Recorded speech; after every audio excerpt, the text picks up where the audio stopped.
पूजा को जड़ से खत्म करने का जिन्होंने बीड़ा उठाया, दिनों रात एक करके मिशन चलाया, संत रविदेव जी को नमन करता हूं, जिनको आप रविदास के नाम से जानते हैं। चोखा मेला, संत पलटूदास, गुरु घासीदास, गाड़गे महाराज, इन सभी को एक साथ नमन करता हूं। और जिस भारत देश में घर से बाहर पैर रखने का अधिकार नहीं था बहुजन समाज को, जिस समाज को अपनी बात कहने का अधिकार नहीं था, जिस समाज को पढ़ना लिखना तो दूर की बात, पुस्तक पकड़ने का भी अधिकार नहीं था, ऐसी विषम और विकट परिस्थिति में कुशवा माली समाज में जन्मे महामानव, महामना, शिक्षा के जनक, शिक्षा की ज्योति जलाने वाले परम पूज्य ज्योतिबा फुले जी को नमन करता हूं। ब्राह्मण से लेकर वाल्मीकि तक की बहन बेटियों को पढ़ने लिखने का अधिकार दिलाया तो किसी सरस्वती ने नहीं। जहां हमारी बहन बेटियों को दहलीज से बाहर कदम रखने का अधिकार नहीं था। सुनो, तुम सुनो, किसी एक को नहीं बोल रहा, सबको बोल रहा हूं। तुमने 70-74 साल निकाल दिए मंदिरों के घंटे हिलाते हिलाते, तुमने सदियां गुजार दी, लेकिन तुमने कभी ये नहीं पहचान पाया कि हमारी असली देवी कौन है। तुमने यही नहीं पहचान पाया कि पूजने के लायक कौन है और घर से निकालने के लायक कौन है। जिसने तुम्हारे पिता का कत्ल किया, तुमने उसी को अगरबत्ती दे दी। जिसने हमारे राजा महाराजाओं को सरेआम कत्ल कर दिया, तुमने 9 दिन उनके लिए व्रत रख करके उनकी पूजा पाठ अर्चना वंदना की। तुम 9 दिन भूखी प्यासी रही, लेकिन कभी दिमाग का ताला खोल के ये नहीं देखा कि सच्ची देवी हमें शिक्षा से जोड़ने वाली, हमें मास्टरनी, डॉक्टरनी, कलेक्टरनी, एक्टरनी, मिनिस्टरनी तक बनाने वाली ये सरस्वती और पत्थर की काली गोरी देवी नहीं, ये कोई और नहीं, कुशवा माली समाज में जन्मी माता सावित्रीबाई फुले का तुम्हारे ऊपर। आज यहाँ से वहां तक तुम चमकनी साड़ी पहनकर बैठी हो ना, नए नए चेहरे लेकर बैठी हो, होठों पर मुस्कान लेकर बैठी हो, अपने शरीर पर 1000 से लेकर करोड़ों रुपए तक का गहना जेवर पहन के बैठी हो। ये कोई और नहीं, ये त्याग और वैराग की, ममता की मूर्ति परम पूज्य बाबा साहब डॉक्टर भीमराव अंबेडकर की जीवन संगिनी माता रमाई अंबेडकर जी की बदौलत आप बैठे यहाँ पर। याद करो उसको। ये कोई औकात नहीं थी तुम्हारी हमारी इस जीवन में। आज हम लोग कोट पैंट टाई में नजर आते हैं, आज हम लोग शेरवानी में नजर आते, तो घोड़ों पे चढ़े नजर आते हैं। क्यों तब नजर आते हैं? तो परम पूज्य बाबा साहब अंबेडकर ने 4 बच्चों को अपने हाथों से खो दिया, तब नजर आते हैं। वरना ये 33 करोड़, ये 10 हाथ 20 हाथ वाले, इनकी अगर चलती आस, अगर इनकी चलती तो आज भी हम नाली के कीड़े बनकर रहते। हमारी इंसान की कोई औकात नहीं थी कि बहुजन समाज की यहाँ पर आकर खड़े होकर दहाड़ सकते और बेधड़क होकर के अपनी बात यहाँ रख सकते। ये 33 करोड़ की अगर चलती तो। इसलिए कह देना चाहता हूं कि बहरों को कान देने वाले, गूंगों को जबान देने वाले, गांधी को प्राण देने वाले, नारियों को सम्मान देने वाले और भारत को विश्व का सबसे सर्वोत्तम संविधान देने वाले परम पूज्य बोसत्य बाबा साहब डॉक्टर भीमराव अम्बेडकर 32 डिग्रियों के मालिक को नमन करता हूं। एक बार जोरदार तालियों से बजा दीजिए, जिनकी बदौलत आज हम यहाँ जम्मू कश्मीर से कन्याकुमारी तक साइकिल की यात्रा करके घर घर में जय भीम का झंडा लहरा गए। 100 रुपए के कोट पहन करके अपने जीवन को निकाल गए। अपने शर्ट की बटन को कभी ये नहीं देखा कि ऊपर लगी है कि नीचे देखी, न धूप देखी, न छाव देखी, दिन देखा न रात देखी।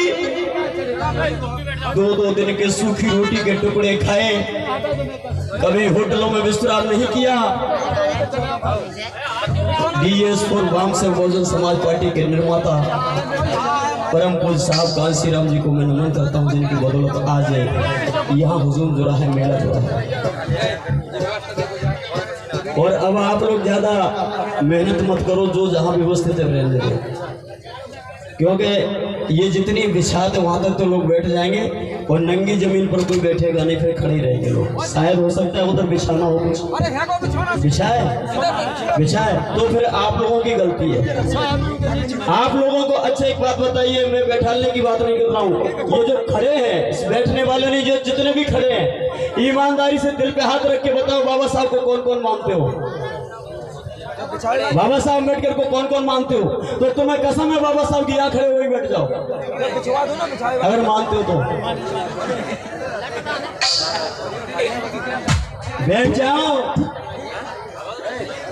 बैठ जाओ, नहीं तुम्हें पता है मैं क्या करता हूँ, मेरी आदत बहुत खराब है। बैठ जाओ भाई साहब, बैठ जाओ।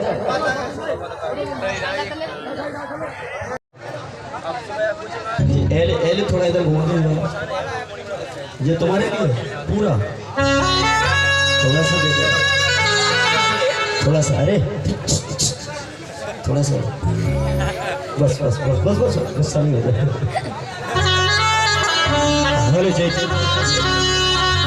ये इधर घुमा दो थोड़ा सा मेरी तरफ, बस ओके बस। हाँ भैया अब आवाज बढ़ा दो, साउंड की आवाज बढ़ा दो। कहाँ है, कहाँ चले जाते उधर, क्या जाए बीड़ी पीने जा रहे? हेलो हेलो चेक और बढ़ाओ, बेस डाल दो, थोड़ा प्रेशर डाल दो, आपका साउंड बहुत अच्छा। एक बार जोरदार ताली बजा दो साउंड वाले भैया के लिए, जोरदार। हेलो चेक, हेलो हेलो लीजिए। सबसे पहला गीत मैं बाबा साहब के चरणों में अर्पित कर रहा हूँ और मुझे उम्मीद है कि ये गीत आपको बहुत पसंद आएगा। और मैं निवेदन चाहूँगा मेरी समस्त म्यूजिकल टीम, जिस पर ढोलक पर पप्पू तूफानी जी और पेड़ पर हमारे राजू खान जी और ऑर्गन प्ले कर रहे हैं सोनू खान जी, आप सभी से निवेदन है कि मेरा साथ देना आप सभी, और मेरे सागर कलाकार मेरी टीम के सभी भाई बहन। तो पहला गीत आप लोग सुनेंगे और मेरा निवेदन है कि मैं गाऊं या बेधड़क गाए या कोई भी मेरे साथी कलाकार गाएं, चाहे देशराज हो, चाहे शिवम हो, चाहे कुमारी ईशा कमल हो और चाहे बंटी दुलावत हो, कोई भी हो, जब किसी की बात अच्छी लगे तो आप लोग जोरदार ताली बजा के समर्थन दे देना। कोई बात अच्छी लगे तो जोरदार ताली बजा के, और प्रोग्राम सुनना है पूरी रात। कोई बाउंडेशन नहीं है कि 4 बजे तक प्रोग्राम चलेगा, कोई बाउंडेशन नहीं है, कोई दिक्कत नहीं है। ये प्रोग्राम 4 बजे तक भी चलेगा और आप लोग बैठे रहे तो मैं विश्वास दिलाता हूं कि आप 5 बजे तक बैठोगे तो 5 बजे तक चलेगा और 6 बजे तक बैठोगे तो 6 बजे तक भी चलेगा और 7 बजे तक बैठोगे तो 7 बजे तक भी प्रोग्राम चलेगा। आई डोंट माइंड, आप जनता कोई बात नहीं है, लेकिन मेरा निवेदन है कि बैठना, ऐसा नहीं कि 4 लोग बैठते हैं सब चले जाए, बैठे तो है जितने उतने बैठना। 150 लोग कम हो जाए तो कोई बात नहीं, क्योंकि सभी तो नहीं बैठ पाएंगे, बैठना सभी। और मैं भरोसा दिलाता हूँ बहुत लंबे समय के बाद इधर आया हूँ, बहुत लंबे समय के बाद, क्योंकि मोदी जी ने बड़ी मेहरबानी की है, 6-6 महीने घर के अंदर विश्राम करा दिया। और ये बेईमान सरकार वाले लोग बाबा साहब के मूवमेंट को रोकने के लिए अब इनके पास एक ही बहाना है, लॉकडाउन। लॉकडाउन, कोरोना, कोरोना का सीधा सीधा अर्थ है कोरोना, कोरोना, घर पे ही बैठे रहो, कछु कोरोना, कितना सत्यानाश कर दिया। चले पहला गीत आप लोगों से जोड़ रहा हूँ और मेरा निवेदन है कि गीत अच्छा लगे तो 3 प्रकार का सहयोग देना, तन का, मन का और धन का। अच्छा लगे तो तन का देना ताली बजा करके, और अच्छा लगे तो मन का देना, मन लगा के सुन लेना, और कुछ ज्यादा अच्छा लगे तो फिर धन का भी। चलिए सुनिए।